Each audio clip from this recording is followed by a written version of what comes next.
Aujourd'hui, j'ai décidé de vous présenter des groupes qui pourraient vous intéresser si jamais vous écoutez de la K-pop et que vous connaissez rien à la J-pop et que vous avez envie de découvrir. J'ai aussi fait la même vidéo dans le sens inverse, c'est-à-dire passer de la J-pop à la K-pop. Et vous pouvez voir cette vidéo en cliquant là ou alors en cliquant dans le lien dans la description. Comme d'habitude pour les vidéos que je fais à propos de musique, j'ai aussi fait une playlist avec toutes les chansons dont je vous parle. Même chose, vous pouvez cliquer là ou alors cliquer dans la description. Et du coup, je vais vous parler de J-pop aujourd'hui. Alors je me suis un peu cassé la tête parce que en fait j'ai découvert, parce que je m'en étais jamais rendu compte, que je n'écoute pas de pop avec des voix masculines en japonais. Donc si vous êtes à la recherche de boys band, ben ça sert à rien. Parce que j'en connais pas. C'est le problème en fait avec la pop japonaise, c'est que les boys bands ils sont quasiment tous de la Johnny's et que je n'arrive pas à accrocher au style de la Johnny's. Donc ça réduit extrêmement beaucoup mon champ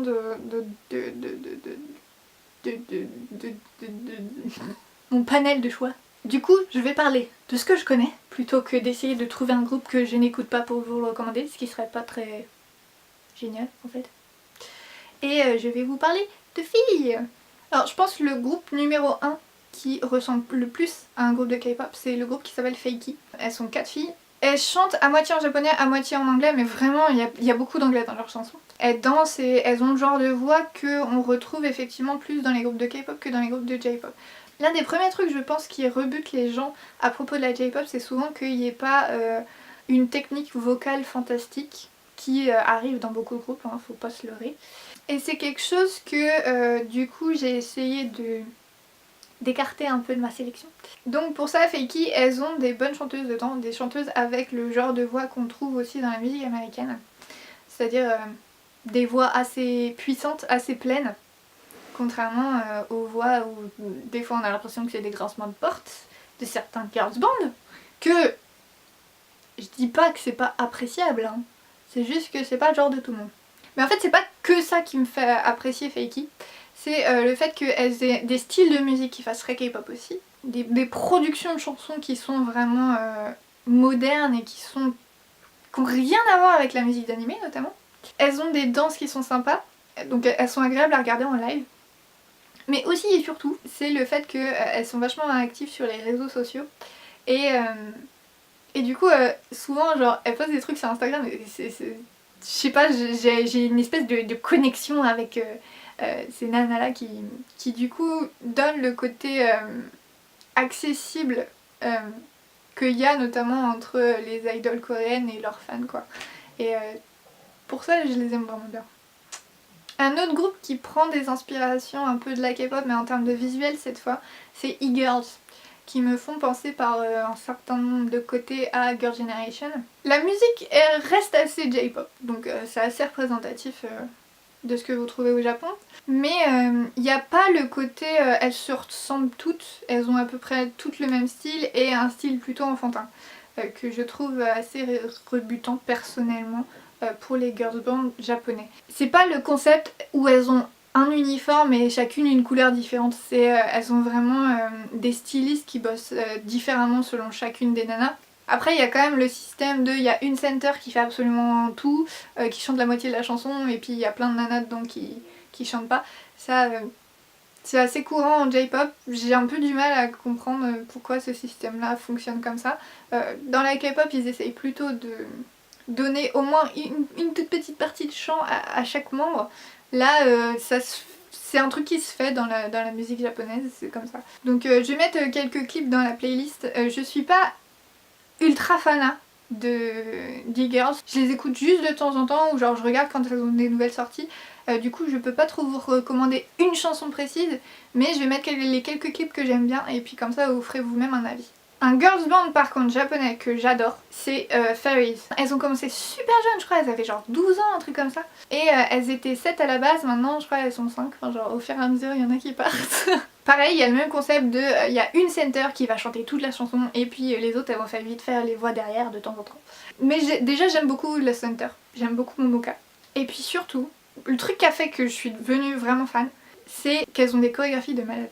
Genre elles ont vraiment un bon niveau en danse, un vrai de vrai bon niveau en danse. Tu les mets sur la même scène que des groupes de K-pop et c'est le même niveau, hein. Il n'y a pas de différence, il n'y a pas de une qui sait vite fait danser et puis les autres. Elles sont vachement synchronisées, elles ont des chorégraphies qui sont complexes. Et du coup rien que pour ça, ça vaut la peine de regarder les vidéos que je vais mettre dans la playlist. Je vais mettre des dance practice aussi, histoire que vous ayez vraiment une idée de quoi je parle. En termes de chansons, j'ai adoré en fait leur toute première. C'était vraiment, je sais pas, j'ai eu un coup de cœur pour cette chanson alors que c'est pas spécialement le genre que j'écoute.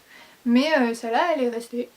Et puis j'ai aussi bien aimé Synchronized qu'elles ont sorti il y a pas si longtemps. Et aussi Mister Platonic qui est un peu sympa. Et puis sinon du coup un dernier groupe qui pour le coup je pense pas qu'il soit extrêmement représentatif de la J-pop, mais c'est un groupe de japonais donc c'est un groupe de J-pop quand même. C'est Femme, dont je suis hyper fan.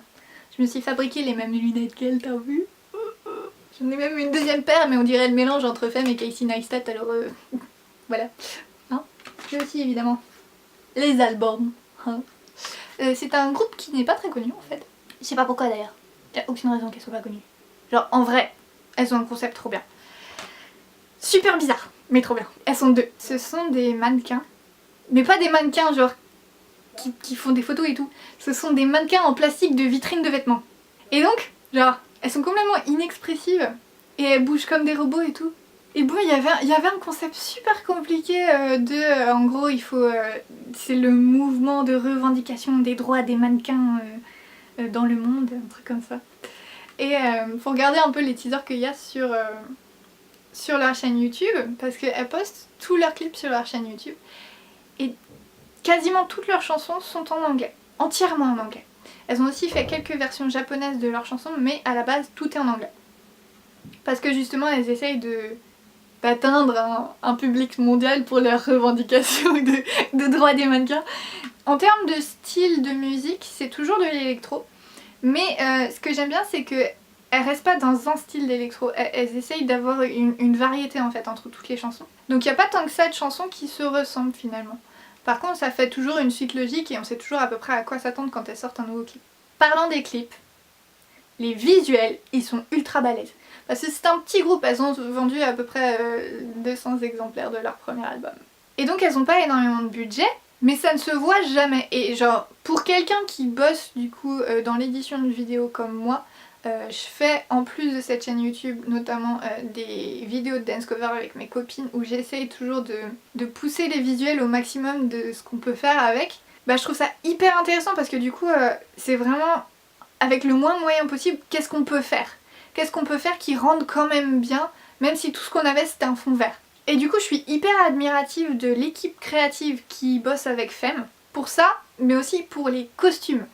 Parce que elles ont essayé de pousser le concept du mannequin en plastique jusque dans les vêtements, et donc absolument tous leurs vêtements sont faits en plastique. Dans certains clips elles ont un uniforme scolaire en plastique, avec des chaussettes en plastique.